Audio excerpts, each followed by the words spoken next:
I have been following the unfolding of the pile-on Lucy White. She advocated that no one born in Pakistan should be an MP. It would be entirely reasonable for MPs to be required to be born in the UK. That would not be racist in any way whatsoever. Only US citizens born in the US are allowed to be president. That is not racist. A similar restriction could entirely reasonably be acquired for MPs. The UK has been subjected to mass migration and a dramatic change in its demography in a very short time. Any sane-minded individual would be concerned by these dramatic changes and would wish to curtail them. Our leaders have not protected the UK's constitution and culture. They have promoted multiculturalism. Coupled with mass migration, this has resulted in great damage to just about every aspect of life in Britain. The British people have been badly bruised by this negligence. They are pleading to be protected. Their pleadings are being ignored. Their bruises are getting ever more serious. Unless those that govern us respond to the reasonable demands of concerned British citizens, their demands will become ever more extreme. Like White, I want our constitution and culture restored. Her advocacy in favour of MPs being born in Britain is yet another cry for protection. And I was born in Pakistan. Of course, there are bound to be people born abroad that love the UK, love its language, history and culture. I am one of them. They would be good guardians of the UK, but the difficulty now is in determining a mechanism to ensure anti-British sentiment does not continue to embed itself in our institutions and governing structures.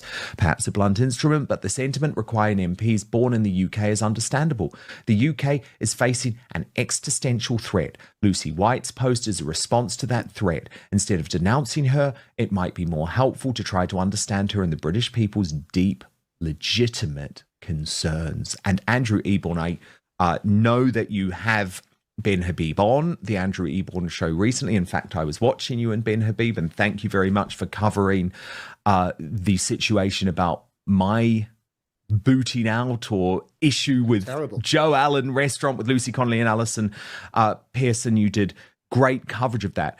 But how fascinating that here's Ben Habib, Pakistan born, wants to be prime minister of the country, but says, look, actually, banning me because I wasn't born in the UK, that would not be racist. I found that such a brilliant response, Andrew. It is incredibly refreshing. And as you say, Ben is on my show, the Andrew Eborn show, regularly, and because he's banned, he told me, from GB News and Talk TV and virtually every other platform. And it is interesting because he's very open about this. It goes back to the point I was making beforehand, is that there are real issues. And Ben talks about this existential threat. Just as you were introducing the story, I was pulling up that very same X, as it's now called, the post that he made, because it's a valid point. And what he's saying is actually it's a very valid point. If you go to America, that's what happens. You had to be born in the USA with Bruce Springsteen singing out about you. But the reality is this: it is an issue. What he's suggesting, it should be jaw, not war. We need to discuss these things, to talk about these legitimate concerns, because if you shut people down,